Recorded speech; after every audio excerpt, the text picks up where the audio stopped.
नमस्कार, मैं हूं आपके साथ हैदर सेठी और आप देख रहे हैं इंडिया डेली लाइव। चलिए अब देखते हैं हमारा खास शो जीना इसी का नाम है, कथावाचक पलक किशोरी के साथ।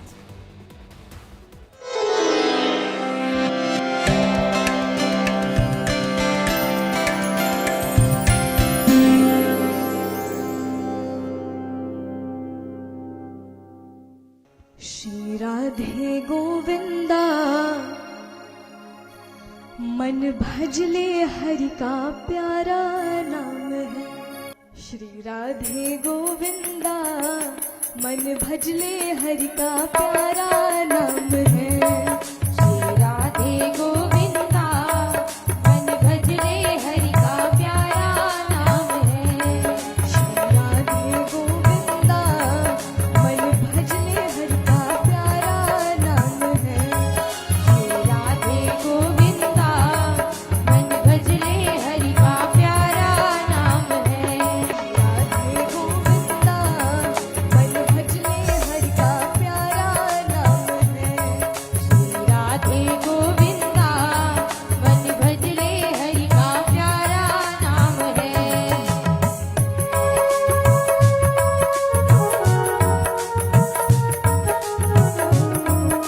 और देखिए भगवान का रूप कैसा है, उनके रूप को याद करिए एक बार। मोर मुकुट सिर कलबन माला केसर तिलक लगाए, केसर तिलक लगाए। मोर मुकुट सिर कलबन माला केसर तिलक लगाए, केसर तिलक लगाए। वृंदावन की कुंज गलन में सबको नाच नचाए, ओह सबको नाच नचाए। श्री राधे गोविंदा मन भजले हरि का प्यारा नाम है। श्री राधे गोविंदा मन भजले हरि का प्यारा नाम है। भगवान के जितने भी भक्त हुए उनने सबने भगवान को अलग अलग रूपों में देखा, अलग अलग रूपों में माना। गिरधर नागर कहती मीरा सूर्य को श्यामल भाया, सूर्य को श्यामल भाया। गिरधर नागर कहती मीरा सूर्य को श्यामल भाया, सूर्य को श्यामल भाया। तुकाराम और नामदेव ने विठ्ठल विठ्ठल गाया, हाँ विठ्ठल विठ्ठल गाया। श्री राधे गोविंदा मन भजले हरि का प्यारा नाम है। श्री राधे गोविंदा मन भजले हरि का प्यारा नाम है। श्री राधे गोविंदा मन भजले हरि का प्यारा नाम है। श्री राधे गोविंदा मन भजले हरि का प्यारा नाम है। मन भजले हरि का प्यारा नाम है। मन भजले हरि का प्यारा नाम है। मन भजले हरि का प्यारा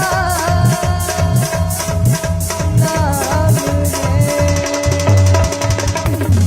होली वृंदावन बिहारी लाल की जय हो। वसुदेव जी भगवान को रातों रात लाते हैं नंद बाबा के घर, और उनके बगल में जो कन्या थी उसे लेकर वो जाते हैं वापस मथुरा। अब जो सैनिक हैं उन्होंने देखा कि अब तो पुत्र का जन्म हो चुका होगा। वो जब देखने आए तो उन्हें देखा यहाँ तो पुत्री है। तो देवकी माता कहती है जाके बता दो अपने महाराज से पुत्री का जन्म हुआ है, पुत्र नहीं आया। सैनिक जाते हैं कंस के पास, बोलते हैं महाराज पुत्री का जन्म हुआ है। अब यहां कंस भागते आता है कारागार, बोलता है कहां है वो पुत्री, मुझे दो।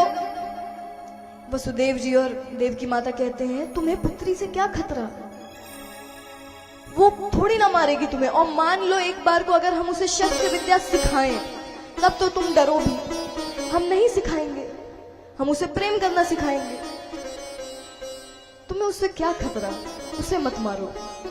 कंस कहता है अच्छा तुमने समुद्र मंथन की कथा नहीं सुनी, वो नारायण ही है जिनने मोहिनी अवतार धारण किया था। मैं क्या मानूं वो साधारण पुत्री है या कौन है उसके पीछे, जैसा भी है वो पुत्री मुझे दो। वसुदेव जी फिर से चरण पकड़ के कहते हैं वो कुछ नहीं करेगी तुम्हें, उसे मारो मत, लक्ष्मी है। कंस कहता है नहीं, मैं कोई रिस्क नहीं लेना चाहता। मान लो अगर उसने सच में मुझे मार दिया तो उसे दो, तुरंत उस पुत्री को मुझे दो। तो वसुदेव जी और देवकी माता रोते रोते उस छोटी पुत्री को दे देते हैं। कंस ने पुत्री को हाथ में पकड़ा और जैसे जमीन में फेंकने को किया वो पुत्री आकाश में चली गई। आकाश में साक्षात माता योग माया प्रकट होती है। बोलिए माता योग माया की जय हो। माता योग माया ने कहा, मूर्ख कंस, तेरा काल तो कब का सुरक्षित पहुंच चुका, तू मुझे मारेगा, तेरी इतनी हिम्मत, और अब अपने दिन गिनने शुरू कर दे, अब तेरा अंत निकट है। इतना कहकर माता योग माया अंतर्ध्यान हो गई। कंस ने देखा, बोला मेरा काल कब में पहुंच गया सुरक्षित जगह, यानी आज दिन और कल रात के बीच में कुछ तो हुआ है जो मुझे पता नहीं, कुछ तो ऐसा हुआ है जो मुझसे छुपाया गया। तो सैनिकों से पूछता है, याद करो कोई आया था रात में, कोई गया था। जितने सैनिक कहते हैं महाराज हमें नहीं पता, हमारी नींद लग गई थी। कंस ने कहा, मैं भी किन लोगों से पूछ रहा हूं। जब उसे कुछ नहीं समझ आया, अंत में वो अपनी, उसके कई दैत्य थे, वो बुलाता है पूतना को, पूतना नामक राक्षसी को। उसने आह्वान दिया, उसी समय वहां पूतना आती है। कंस ने कहा, जाओ आसपास के लगे जितने भी गांव हैं, वृंदावन, गोकुल, नंदगांव, बरसाना, यहां 6 महीने से छोटे जितने भी बालक हैं तुम सबको मार दो। 6 महीने से छोटे उम्र के जितने भी बालक हैं। पूतना कहती है, आपने तो मेरे मन का काम मुझे दे दिया, मुझे वैसे भी बच्चों को मारना बहुत अच्छा लगता है। तो पूतना जाती है अलग अलग गांव, वहां पे जितने भी छोटे बालक हैं वो सबको मारना शुरू कर दिया। ऐसे एक एक करके 1 बालक, 2 बालक, 3 बालक, 4 बालक, कितने ही बालक चले गए। और उसे ये पता है कि अभी तक मैंने कंस के काल को नहीं मारा, क्योंकि जो भी कंस का काल होगा उसके चेहरे पे तेज होगा, चमक होगी, वो साधारण बच्चा नहीं होगा। अभी तक मैंने जितनों को भी मारा वो बड़े बहुत निर्बल थे, वो बहुत कमजोर थे, वो कमजोर तो नहीं होगा। ऐसे ही वो रास्ते में घूम रही थी। अब संजोग से कुछ गोपियां वहां पर भगवान की ही चर्चा कर रही थी। वो आपस में गोपियां कहती हैं, यशोदा के लाला को देखा तूने, कितना सुंदर है, इतना सुंदर छोरो आज तक ना देखो मैंने। पूतना पीछे से खड़े होके सुन रही, अच्छा इतना सुंदर छोरो, पक्का ये वही बच्चा है। अब वो इतनी सुंदर स्त्री बनकर जाती है, इतनी सुंदर कि जो देख ले वो मना ना कर पाए किसी बात के लिए। पूतना खूब सुंदर स्त्री बनकर जाती है, पूछती है यशोदा का घर कहाँ है, यशोदा का लाला यानी यशोदा का घर कहाँ है, किसी को पता है? तो वहां जो देखे, जो देखे वो बोले, आप कौन है, आप कहां से आई हैं? बोले ये सब बाद में पूछना, पहले बताओ यशोदा का घर कहाँ है। तो आसपास के लोगों ने कहा, आप यहां से सीधा जाइए, फिर लेफ्ट मुड़िएगा, फिर राइट, फिर सीधे, सबसे बड़ा जो घर मिलेगा वो है नंद बाबा का घर, सबसे बड़ा घर। और ये गोकुल की बात है। तो पूतना पूछते पूछते किसी तरह पहुंचती है, वहां देखती है तो हवेली जैसा घर, और वहां पहले से बहुत गोपियां थी। देखिए जब कोई बालक आता है तो सब देखने आती हैं, हम भी देखेंगे हम भी देखेंगे। वहां पे भी पहले से बहुत गोपियां थी, लाइन लगी थी भगवान को देखने के लिए। तो पूतना कहती हटो, मुझे भी जाने दो, मुझे भी देखना है। यशोदा मैया की नजर पड़ी पूतना पे। पूतना को देखकर मैया ने कहा आप कौन हैं? तो पूतना कहती है मैं स्वर्ग से आई हूं, अगर आपका बालक मेरा दूध पिएगा उसे असीम शक्तियां मिलेंगी, बहुत शक्तियां। अच्छा, वो बालकों को मारती कैसे थी? उसके दूध में विष था, तो जैसे छोटे बच्चों को वो दूध पिलाती वैसे वो चले जाते। तो उसने कहा अगर वो मेरा दूध पिएगा तो उसे असीम शक्तियां मिलेंगी, आगे पूरे जीवन उसके काम आएंगी। यशोदा मैया खुश, वाह, अगर शक्तियां मेरे बच्चे को मिल सकती हैं तो बिल्कुल आपको अनुमति है। तो पूतना उस कक्ष में प्रवेश करती है। अब भगवान की नजरें जैसे उस पर पड़ी, भगवान ने अपनी आंखें बंद कर ली। उसके बाद पूतना ने भगवान को जैसे गोद में लिया, वो इतना हंसे, अरे कितने छोटे हो तुम। अब भगवान मन में कह रहे हैं अच्छा मैं छोटा हूं, अभी देखो। अब पूतना ने भगवान को पकड़कर जैसे दूध पिलाना शुरू किया। भगवान दूध तो पी रहे हैं, कुछ समय बाद पूतना के प्राणों को खींचने लगे। अब वो चिल्ला रही है छोड़ो मुझे, कौन हो तुम, छोड़ो, कोई तो रक्षा करो मेरी। भगवान कहते हैं यूं तो मैं किसी को पकड़ता नहीं, और पकड़ लूं तो छोड़ता नहीं। अब वो चिल्ला रही छोड़ो मुझे, कौन हो तुम, छोड़ो। अंत में पूतना अपने असली स्वरूप में आ गई, राक्षसी के वेश में, और सीधा जमीन पर इतनी तेज गर्जना हुई, वहां सब दौड़ते आते क्या हुआ क्या हुआ।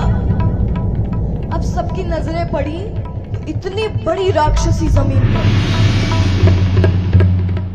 सब इतना डर जाते हैं। वहां यशोदा मैया दौड़ते हुए आती है, और जैसे उन्हें भगवान को उसके ऊपर देखा दौड़ के आती, बोली कन्हैया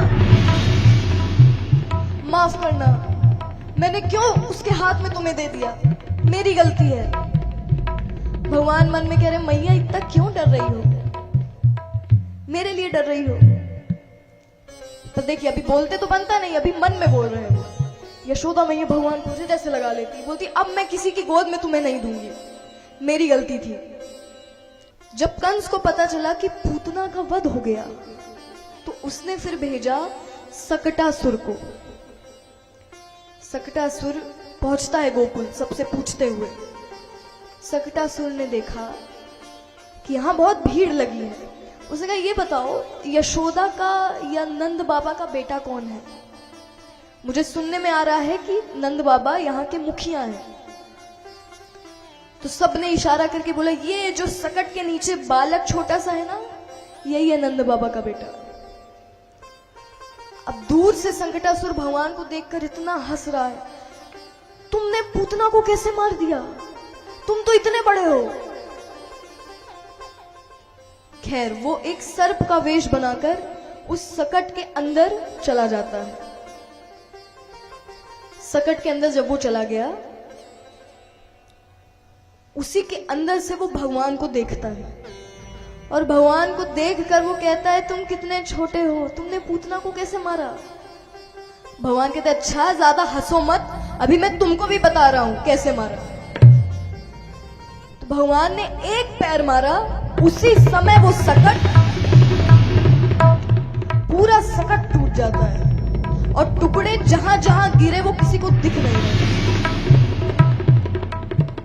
ये दृश्य जब सबने देखा, अब तो सब दौड़ के आते हैं, बोलते अब क्या हुआ?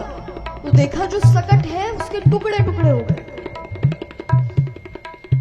यशोदा मैया फिर से भगवान को गोद में लेती है, बोलती कन्हैया क्या हो गया, क्यों भगवान नाराज है मुझसे, ऐसा क्यों हो रहा है? देखिए उसी स्थान पर गर्ग मुनि भी थे। गर्ग मुनि मथुरा में कुल गुरु है, गर्ग मुनि को वसुदेव जी ने ही भेजा था कि मैं चाहता हूं मेरे पुत्र का नामकरण संस्कार आप करें। तो गर्ग मुनि भी थे वहां पे। यशोदा मैया और नंद बाबा की नजरें गर्ग मुनि पर पड़ी तो दोनों परेशान होकर कहते हैं गर्ग मुनि से, आप ये बताइए इतने संकट क्यों आ रहे हैं मेरे पुत्र पर। यशोदा मैया और नंद बाबा से गर्ग मुनि कहते हैं, अपने पुत्र की चिंता करना छोड़ दो, कुछ नहीं होगा उसे। मैं कहता हूं बहुत संकट आएंगे, अभी तो कुछ नहीं हुआ, अभी बहुत संकट आएंगे, पर उसका कुछ नहीं बिगड़ सकता। उसे अपना पुत्र बस मत समझना, वो कोई और है। देखिए सब कुछ कह डाला गर्ग मुनि ने, सब कुछ, बस इतना नहीं कहा कि आपका पुत्र भगवान है। सब कह डाला। पर देखिए यशोदा मैया कुछ भी हो वो है तो माता, इतने के बाद भी उनके मन से डर नहीं निकला। बोले अच्छा अब आप आए हैं तो आप नामकरण भी कर दीजिए। तो गर्ग मुनि कहते हैं ठीक है, पहले अपने बड़े पुत्र को सामने लाओ। तो रोहिणी माता बलराम जी को हाथों में लेकर सामने आती है। तो बलराम जी को उनने जैसे देखा और अपने नेत्र बंद किए, उन्हें साक्षात भगवान के ही सेवक शेषनाग जी के दर्शन होते हैं। गर्ग मुनि हाथ जोड़ लेते हैं। गर्ग मुनि कहते हैं जो तुम्हारा बड़ा पुत्र है ना, ये अत्यंत बलशाली है, बहुत शक्ति है इसमें और सबको खुश करने वाला है, इसलिए राम, और बलशाली इसलिए है तो बलराम। तुम्हारे बड़े पुत्र का नाम होगा बलराम। और छोटे पुत्र को तो सामने लाओ। तो भगवान को सामने लाया गया। अब जब भगवान को दिखाया गया, अब गर्ग मुनि ने आंखें बंद की तो उन्हें साक्षात परम पिता परमेश्वर भगवान विष्णु के दर्शन होते हैं। अब तो गर्ग मुनि हाथ जोड़ के कहते हैं, प्रभु आप आए हैं, आपको प्रणाम। गर्ग मुनि कहते हैं ये जो तुम्हारा छोटा बालक है ये सबको मोहने वाला है, कोई इससे बच नहीं पाएगा। गर्ग मुनि कहते हैं आपका छोटा पुत्र, साधु भी उससे नहीं बच पाएंगे, वैरागी सन्यासी वो भी आपके पुत्र के पीछे पागल हो जाएंगे, ये उन्हें भी आकर्षित करने वाला है, इसलिए इसका नाम होगा कृष्ण। अब ऐसे एक बार भगवान झूले में थे। कंस को जब पता चला कि संकटासुर का भी वध हो गया, अब वो भेजता है तृणावर्त को। एक बवंडर का असुर था, वो जहां जाता था वहां हवाएं चलने लगती थी। वो आता था तो एक जिसे टॉर्नेडो कहते हैं, बवंडर, वो उसी में रहता था, वो ऐसा असुर था। तो उसको भेजा कंस ने, बोला जाओ और मेरा काल जहां भी हो उसे, उसकी कहानी अब खत्म करो। अब तृणावर्त आता है। तृणावर्त भी पूछते पूछते सबके घरों से नंद बाबा के घर तक पहुंचा। अब उसने देखा कि उस समय यशोदा मैया नहीं थी, उस समय भगवान अपने पालने में अकेले थे। तृणावर्त जाकर भगवान को गोद में ले लेता है। उसका तुमने संकटासुर और पूतना को कैसे मार दिया, तुम इतने छोटे हो। भगवान कहते मतलब तुम्हें भी बताना पड़ेगा। भगवान को लेकर वो आकाश में चला गया। अब आकाश में वो भगवान को कहने लगा, मैं तो यहां से गिरा दूंगा तो तुम नहीं बचोगे। भगवान कहते अच्छा देखते कौन गिरता है। भगवान ने एक प्रहार किया और उस एक प्रहार में तृणावर्त, उसी समय उसकी मृत्यु हो गई, उसी समय, और वो सीधा जमीन पर गिरा। अब देखिए, अब 3 घटनाएं हो गई, लगातार 3 घटनाएं। अब यशोदा मैया इतना डर गई कि उनने कहा कि अब कन्हैया के दर्शन बंद, अब कोई नहीं देखेगा मेरे बालक को। पता नहीं किसकी नजर लग गई है। यशोदा मैया ने दर्शन बंद किए, वहां महादेव भगवान के दर्शन के लिए नीचे उतरे। तो देखिए दर्शन तो बंद है, अब महादेव अपने रूप में तो जा नहीं सकते, तो वो साधु का वेश बनाते हैं, जटाधारी साधु, जैसे बहुत वर्षों से वो तपस्या कर रहे हैं। और वो जाकर नंद बाबा के भवन के आगे खड़े हो गए। तो महादेव बाहर से ही बाहर खड़े होकर यशोदा मैया को आवाज लगा रहे। कैसे?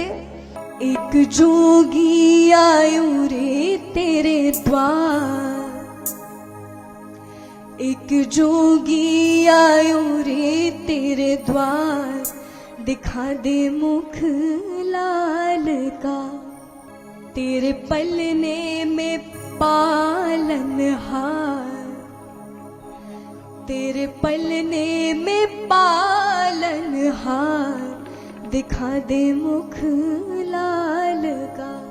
एक जोगी आयु रे तेरे द्वार, दिखा दे मुख लाल का, एक जोगी आयु रे तेरे द्वार, दिखा दे मुख लाल का, तेरे पलने में पालनहार, तेरे पलने में पालनहार, दिखा दे मुख लाल का। ओ मैया दिखा दे मुख लाल का।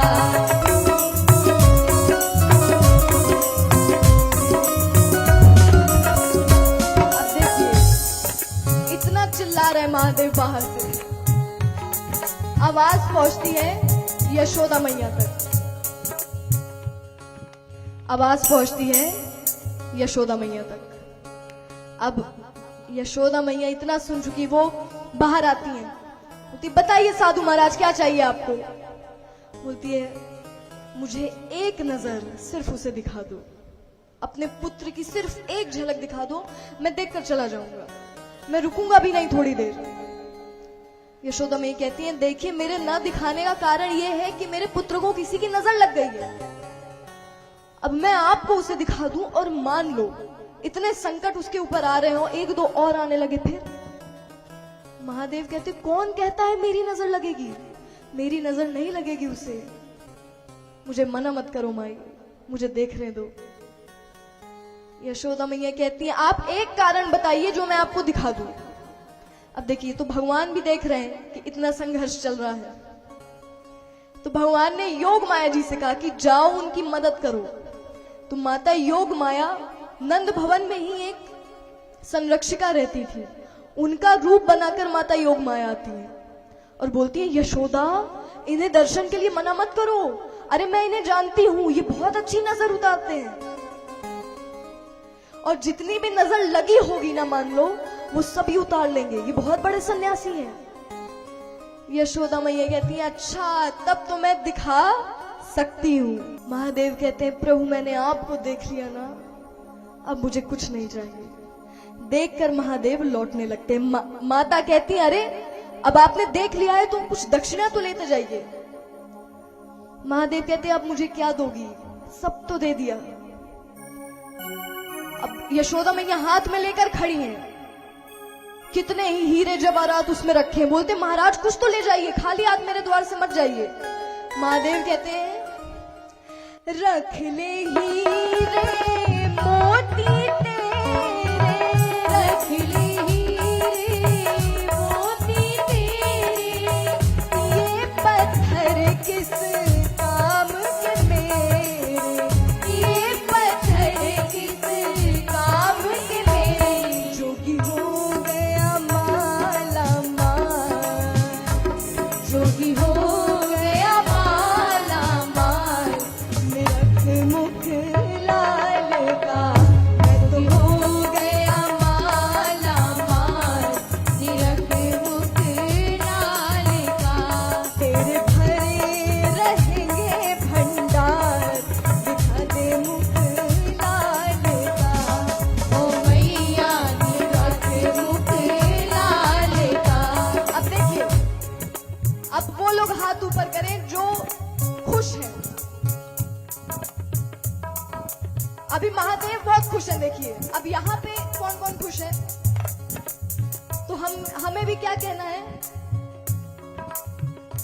मैं तो हो गया माला माल, रख मुख लाल का। मैं तो हो गया माला माल, रख मुख लाल का। मैं तो हो गया माला माल, रख मुख लाल का। मैं तो हो गया माला माल, रख मुख लाल का। ओ मैया रख मुख लाल का, ओ मैया रख मुख लाल का, ओ मैया रख मुख लाल का, मैया रख मुख लाल का। बोलो कृष्ण कन्हैया लाल की जय हो। बोलिए शंकर भगवान की जय हो। तो जब महादेव ने देख लिया, अब तो खुश, उतने ही खुशी से नाचते हुए वो वापस जाते हैं कैलाश, नाचते हुए।